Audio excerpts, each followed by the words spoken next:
안녕하십니까. 통생통사 강동환TV입니다. 통일의 눈으로 봉화를 다시 보다라는 주제로 그동안 몇 가지 영상을 올려드렸는데요.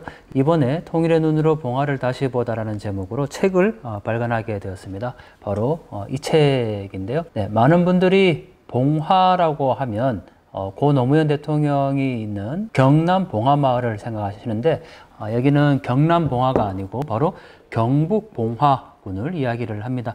또 어떤 분들은 봉화라고 하니까 예전에 봉수대에서 불을 지피던 바로 또 그 봉화라고 한자를 해석하기도 하시는데 봉화는 밭들봉, 되어질 화라는 이름으로 사용하는 곳이죠.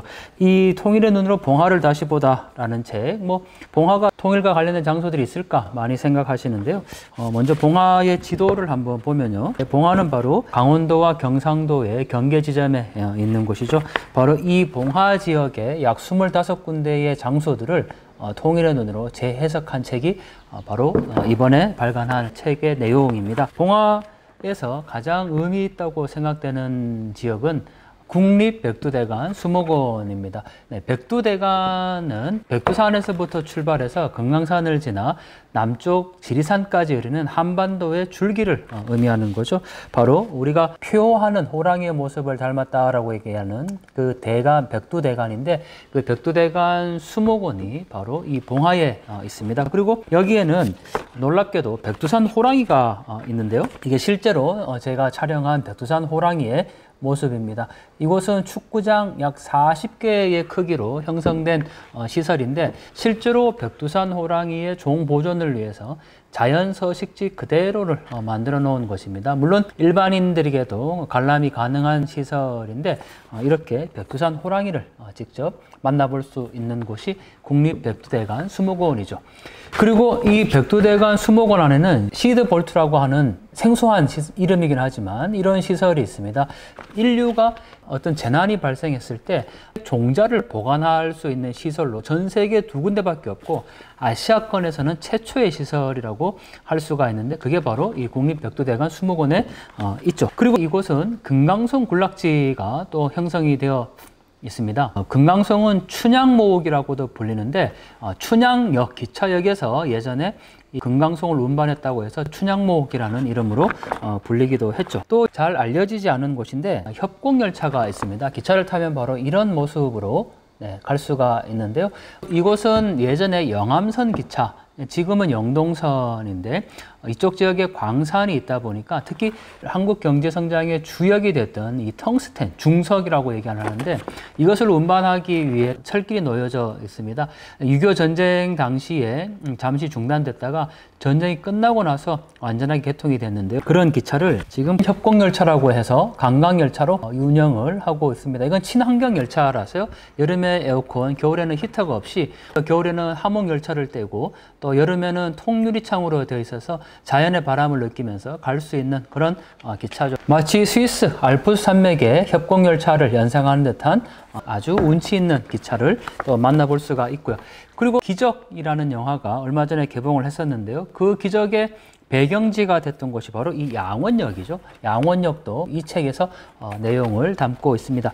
그리고 제가 이 봉화를 통일의 눈으로 다시 볼 때 가장 의미 있었던 곳은 바로 이 낙동강이 흐르고 있는 지역이다 보니까 마치 북중 국경에 가서 압록강 건너의 북한을 바라보는 듯한 그런 느낌을 이곳 봉화에서 많이 또 볼 수가 있었고요.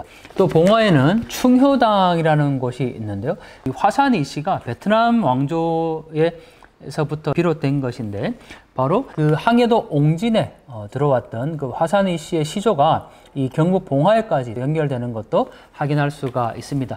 북한의 변화를 얘기를 할 때 베트남의 개혁개방 정책을 우리가 주로 얘기를 하는데 이 충효당에서 베트남 정책과 북한을 연결할 수 있는 그런 내용도 여기서 함께 볼 수가 있고요. 또 실제로 이 충효당에는 베트남 대사는 물론이고 한국을 찾는 베트남의 많은 관광객들이 이 유적을 보기 위해서 봉화를 직접 찾는 경우도 있다고 합니다. 그래서 우리가 600년 전에 지어진 이 충효당에서 지금의 북한과 또 통일을 얘기할 수 있는 그런 장소로 연결할 수 있을 것 같고요. 또 봉화 척곡교회라는 곳이 있습니다. 이것은 115년 전에 세워진 교회인데 이것이 최근에 이제 복원되면서 근대 문화유산으로 지정이 되었습니다. 여기에는 담벼락에 보면 이렇게 구멍이 뚫려 있는데요. 이거는 일본 순사가 오는 것을 감시하기 위해서 만들어진 것이고, 우리나라 최초의 지금까지 남아있는 미음자형 건물이라고 할 수가 있습니다. 바로 독립투사들이 뒷문으로 도망가기 위해서 뒤로 문을 놔 있는 구조라고 합니다. 여기에는 3대가 이어오면서 이 교회를 또 유지를 하고 있는데, 아주 의미 있는 건 북중 국경에 가면 용정에 윤동주의 생가가 있습니다. 그것을 이제 명동천이라고 하는데, 거기에 있는 학교가 바로 명동서숙이죠. 그런데 바로 그 명동서숙의 이름을 따서 여기에도 이렇게 명동서숙이 있습니다. 이곳에서 군자금을 마련해서 당시에 중국 연길에 있는 명동천까지 보냈다라고 이야기가 전해지고 있는 아주 유서 깊은 곳이고요. 또 여러분들 혹시 식당에 가보시면 이렇게 녹그릇을 보신 적이 있을 텐데, 지금까지 명맥을 이어져 오는 것이 바로 이 봉화 유기입니다. 장인 정신과 또 통일의 마음들을 여기서 확인해 볼 수가 있고요. 그리고 마지막으로 하나만 더 소개를 하면요, 이 바래미 마을이라는 곳이 있는데, 여기에는 또 독립운동을 했던 그 투사들의 종갓집이 굉장히 많이 있습니다. 특히 이 토양고택이라고 되어 있는데, 이것도 역시 독립운동을 했던 그 후손들이 지금까지 여기에 살면서 그 정신을 이어가고 있는 곳이 바로 이 토양고택이죠. 자, 이렇게 해서 이 봉화의 여러 장소들을 통일의 눈으로 재해석하고 또 소개를 하고 있는데, 이 봉화는 뭐 송이축제, 또 사과, 그리고 여름에는 은어축제로 굉장히 유명한 곳인데, 그동안에 이 축제가 많이 좀 중단이 됐었죠.